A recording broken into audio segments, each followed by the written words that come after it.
నమ్ముకున్నాడు, ప్రతిఘటన పోరాటాన్ని నమ్ముకున్నాడు. విప్లవోద్యమంలో గోదావరి ప్రయోగ ప్రాంతంలో ఉన్నటువంటి నక్సల్బరీ పోరాటానికి వారసుగా ఉండదలుచుకున్నాడు.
లింగన్న సంతాప సభలో నేను మాట్లాడతాను ఊహించుకోలేదు. ఎందుకంటే ఆయన అంత చిన్న వయసులో అట్లా మన నుంచి దూరం అవుతాడని చెప్పేసి కూడా మనం అనుకోలేదు.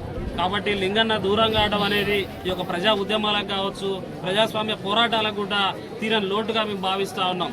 ప్రధానంగా లింగన్న హైదరాబాద్ వచ్చినప్పుడు నేను హైదరాబాద్లో ఉంటాను, పక్కనే రాయపాడు. నేను హైదరాబాద్లో ఉన్నప్పుడు ఏదైనా అసెంబ్లీ ముట్టడి కార్యక్రమంకి వచ్చినప్పుడు అన్న మాది కూడా సూర్యాపేట జిల్లా, నా పేరు లింగన్న అని చెప్పేసి ఫస్ట్ నన్ను ఆయనే స్వయంగా పరిచయం చేసుకునే పరిస్థితి. అంటే లింగన్న ఎలా మాట్లాడుతారంటే మనం మాట్లాడకపోయినా కూడా పరిచయం చేసుకొని వ్యక్తులని పలకరించేటువంటి మనస్తత్వం కలిగినటువంటి లింగన్న ఆయన ఈ యొక్క సూర్యాపేట జిల్లాకు పీడీఎస్ ప్రధాన కార్యదర్శిగా చేసి ఈ యొక్క కేంద్ర రాష్ట్ర ప్రభుత్వాలు అవలంబిస్తున్న విద్యా వ్యతిరేక విధానాలపైన చాలా ఉద్యమాలు నిర్వహించి అనేక మంది విద్యార్థుల పక్షాన నిలబడి పోరాటం చేసినటువంటి మహోన్నతమైనటువంటి వ్యక్తి కామ్రేడ్ లింగన్న. కాబట్టి లింగన్నను స్మరించుకోవడం అంటే మనం లింగన్న చూపించినటువంటి బాట ఏదైతే ఆయన ఏదైతే ఆశయాల కోసం పనిచేసిండో ఆ ఆశయాల కోసం మనం పనిచేసినప్పుడు మాత్రమే మనం నిజంగా లింగన్నకు నిజమైనటువంటి నివాళులు అర్పించిన వాళ్ళం అవుతుందని తెలియజేస్తూ టీడీఎస్ తెలంగాణ రాష్ట్ర కమిటీ పక్షాన లింగన్నకు మరొకసారి విప్లవ జోహార్లు అర్పిస్తూ వారి కుటుంబానికి ప్రగాఢ సానుభూతిని తెలియజేస్తూ ముగిస్తున్నాం. లింగన్న నాకు బంధువు కాదు, లింగన్న నాకు ఏమీ కాడు, కానీ నేను రావడానికి కారణం మాది వర్గం. మేమందరం ఒక వర్గం కోసం, ఈ దేశ తాడిత పీడిత ప్రజల అందరి అవసరాలు తీర్చడం కోసం ఒక విప్లవోద్యమాన్ని నమ్ముకున్నటువంటి దారిలో పయనించే క్రమంలో మేము ఇద్దరం సోపతులయ్యాం. సరిగ్గా విప్లవోద్యమానికి పరిచయమైనటువంటి సందర్భంలో లింగన్న నేను ఒకటేసారి పరిచయం అయ్యాం. మేమిద్దరం ఒకే రాష్ట్ర కమిటీకి ఎన్నికయ్యాం. మేమిద్దరం ఒకేసారి జిల్లా కార్యదర్శులు అయ్యాం. ఇప్పటికీ కొనసాగుతున్నాం. తను ఆరోగ్యరీత్యా అనారోగ్యరీత్యా తను బయటికి వెళ్ళినప్పటికీ మేము అందరం కలిసి ఉన్నాం. కానీ మీ అందరికి ఒక విషయం స్పష్టం చేస్తున్నాం, ఈ రోజు లింగన్న చావు అనారోగ్యంతో చనిపోయినటువంటిది ఏదైతే ఉందో ఇది కూడా ప్రభుత్వ హత్య అని అంటున్నా. ఎందుకంటున్నా అంటే లింగన్నకు తల్లిదండ్రులు లేరు. లింగన్న ఒక పేద కుటుంబంలో పుట్టాడు. లింగన్న తన అనారోగ్య సమస్యల మీద తను నిత్యం కొట్లాడుతూ ఈ పేద ప్రజల కోసం కొట్లాడిండు.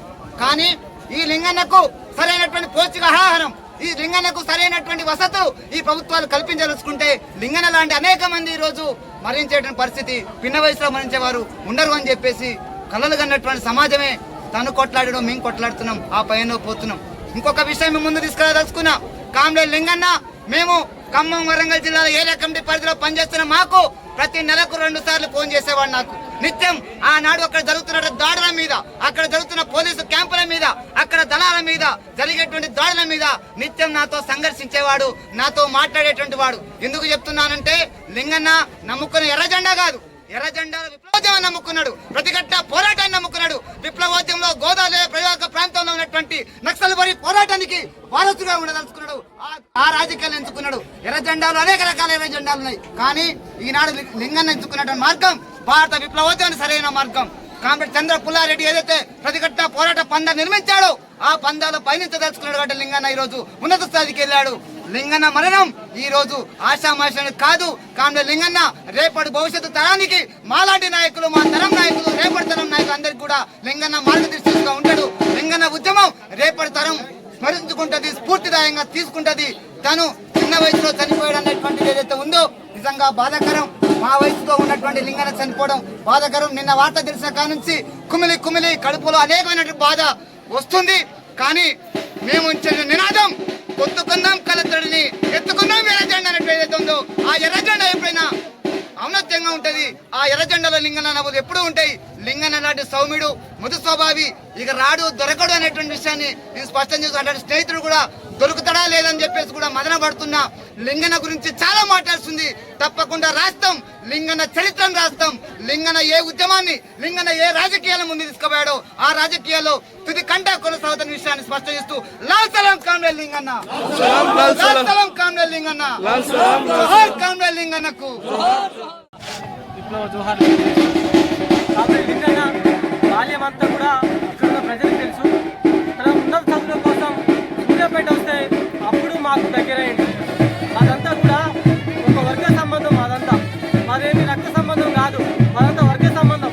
ఏ వర్గ సంబంధం అంటే మేము సూర్యాపేటలో చదువుకున్న క్రమంలో ప్రతి విద్యార్థి కూడా, ప్రతి రాష్ట్రంలో ప్రతి విద్యార్థి కూడా ఉచితంగా విద్య అందించాలి, ఆ తర్వాత వైద్యం అందించాలి అని కోసం పోరాడినాం. అది అదేవిధంగా ఈ సమాజంలో ప్రతి కుట్ర, దోపిడీ, అసమానతకు వ్యతిరేకంగా కామ్రేడ్ లింగన్న పోరాటం చేశాడు. ఈ భారతదేశంలో పేదరికం ఎందుకు ఉన్నది, ఈ భూమి మీద బతుకున్న ప్రజలు ఈ భూమి కోసం ఎందుకు పోరాటం చేసి ఇంత దౌర్భాగ్య స్థితిలో ఉన్నది కూడా కామ్రేడ్ లింగన్న ఈ ఆశయాల కోసం పోరాడిను.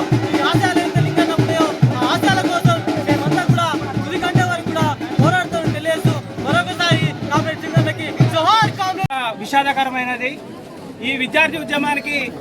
అది ఈరోజు కేంద్ర రాష్ట్ర ప్రభుత్వాలు ఒక మతోన్మాదం, ఒకవైపు ఒక నియంతృత్వ వైఖరిని ఈరోజు కొనసాగిస్తున్నటువంటి క్రమంలో లింగన్న లాంటి ఒక విద్యార్థి నాయకుడు, ఈ సమాజానికి ఎంతో ఉన్నతమైనటువంటి లక్ష్యంతో ముందుకు వచ్చినటువంటి నాయకుడు అకాల మరణం చెందడం అనేది చాలా బాధాకరం. కాబట్టి లింగన్న ఆశయాలను మనం ముందుకు తీసుకుపోవాలి. మన ముందు పెద్ద ఎత్తున దాడులు జరుగుతున్నటువంటి క్రమంలో మనలాంటి వాళ్ళందరం కూడా ఈ యొక్క ఉద్యమాన్ని ముందుకు తీసుకుపోయినప్పుడు మాత్రమే లింగన్నకి మనం నిజమైన నివాళులు అర్పించిన వాళ్ళు అవుతామనేసి తెలియజేస్తూ లింగన్నకి మరొకసారి విప్లవ జోహార్ తెలియజేస్తూ